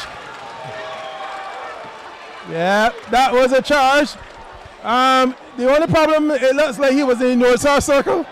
So, well, we'll see. No, we won't see it. The call says. We will see. Call says it's a charge. But he didn't lead. Okay, he was under the rim. But does that mean that no matter how the offense player comes at you, that he's under the rim? He's under the rim. Even if the offensive player. Yeah, in that North South Circle, there's no charging. He will go be a no call.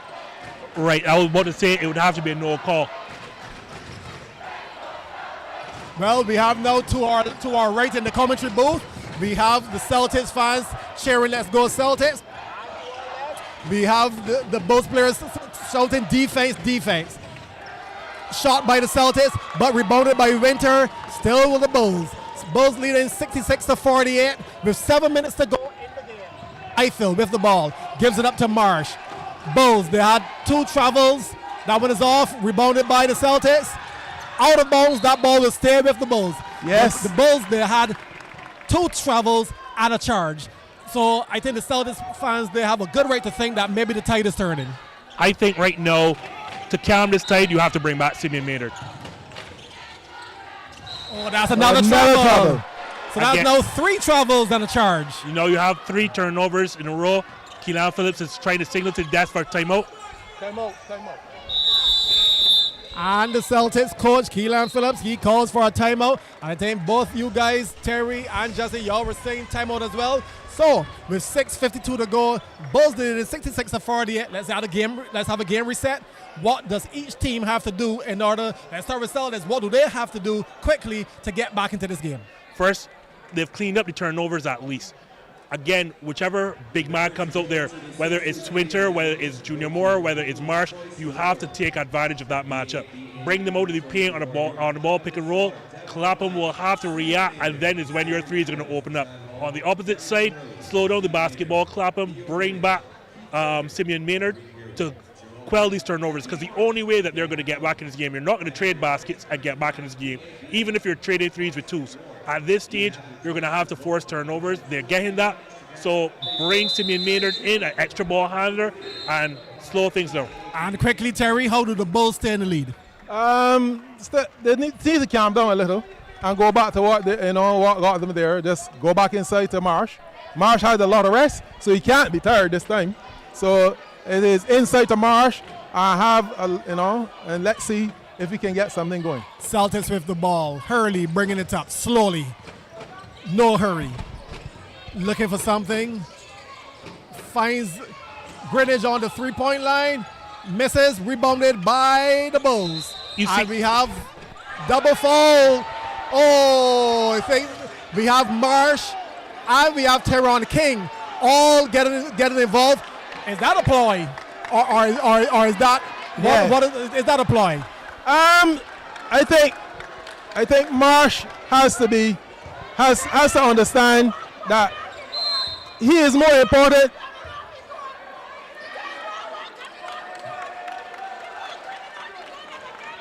So we have 2 technicals being fouled.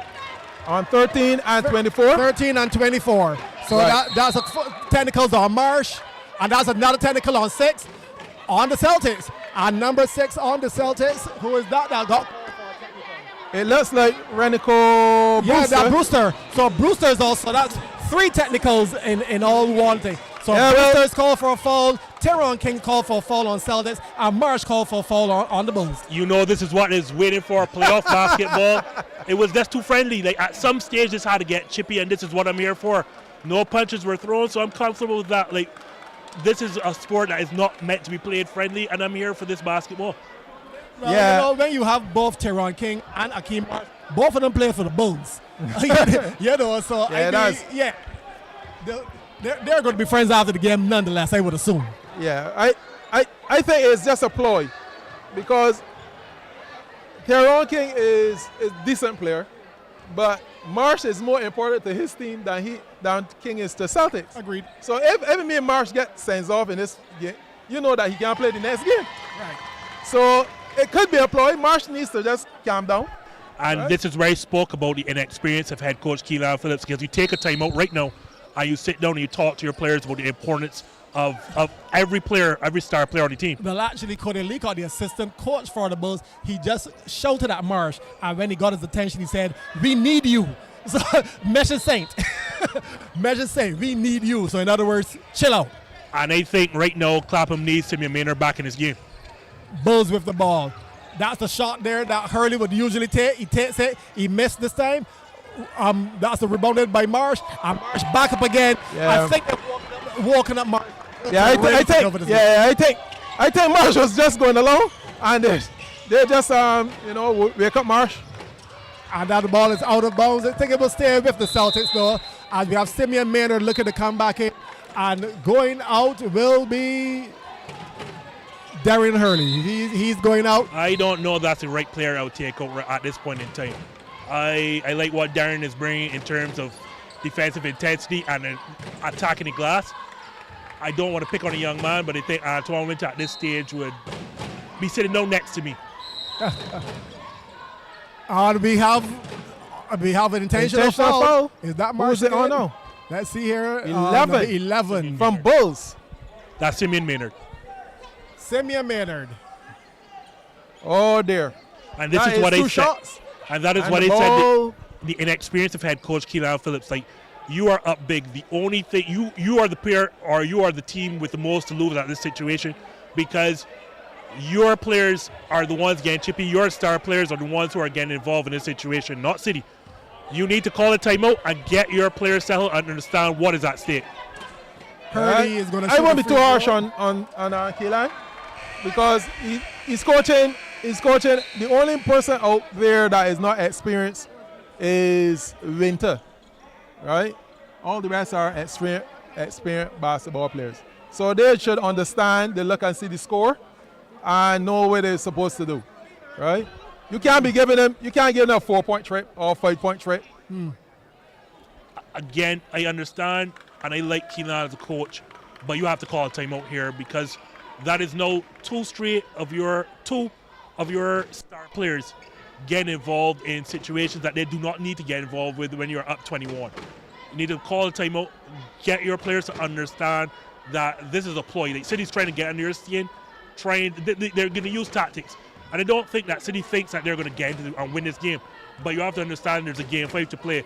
And as you said, if one of your star players is ejected in this game, they're not playing all crucial game 5. Call a timeout, explain what's going on, and settle your troops. Just shouting from the sideline is not going to do it. So we have Celtics now hitting their technical shots, and still ball is theirs.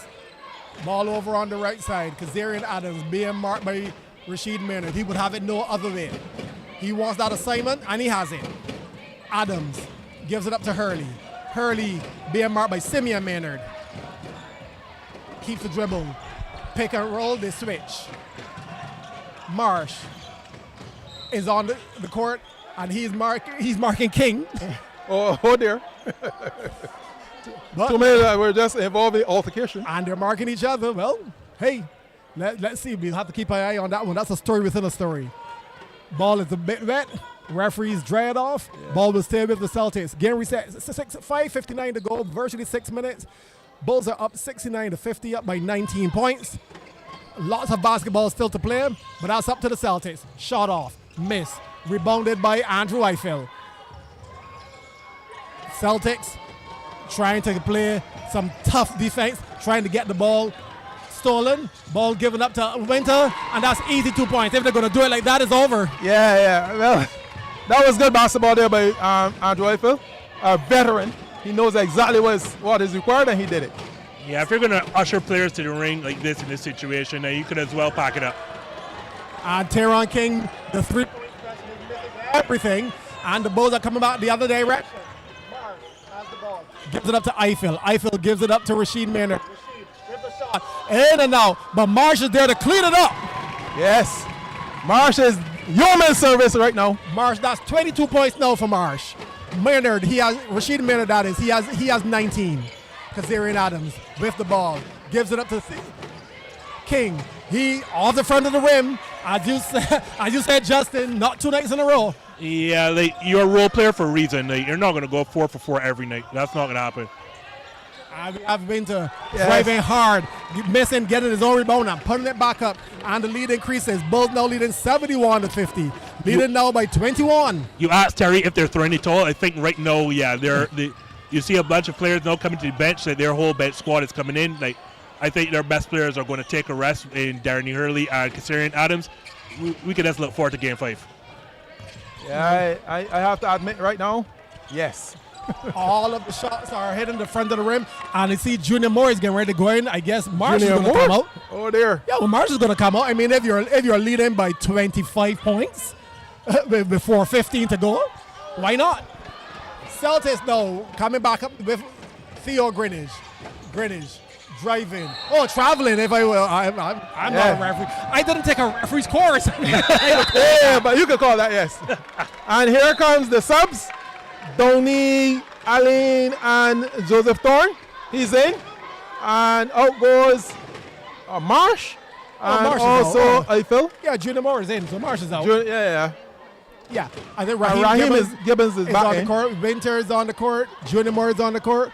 I don't think Rasheed Maynard would have taken a sub even if they were called. I don't think he's taking it. I think he'd be a little upset if he gets sub right now. Yeah, and Simeon Maynard is also there. I think Clapham should also enter their bench right about here because there's nothing to be gained for having Rasheed and Simeon out there right now. Well, I would give 2 more minutes first before I made that before I start to do that because you don't want to give them. Remember that you're going to Game 5. You don't want to give them no momentum whatsoever. None. Agreed, but I don't want to sound harsh, but there are absolutely no scorers on the court right now for City. Like I'm not sure who's going to put the basket in the ball or put the ball in the basket in these next 4 minutes. Yes. Simeon Maynard with 2 points. That is, he now has 8 points for the game under his usual production. Yeah. I just think that they had a different strategy this time. Oh, there. Off the front of the rim. As I said, there are absolutely no scorers on the court for City at this point in time. I am going to be very surprised if they move from 50 within these last 3 minutes.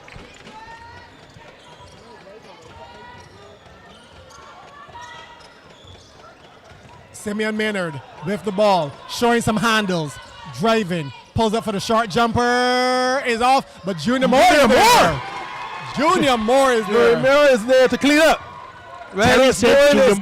Terry says Junior Moore's name like he's so surprised. I'm not sure. I am surprised.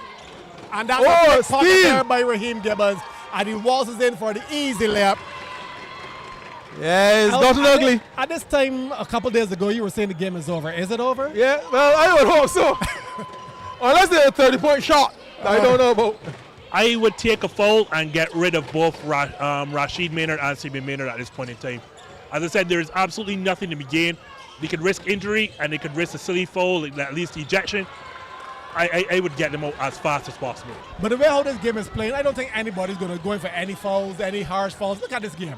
You know, they're dribbling it out. I think both taking turns. Both taking turns at one-on-one. They're killing some time off the clock. Getting some practice for Sunday. Yeah. And Rasheed Maynard pulls up.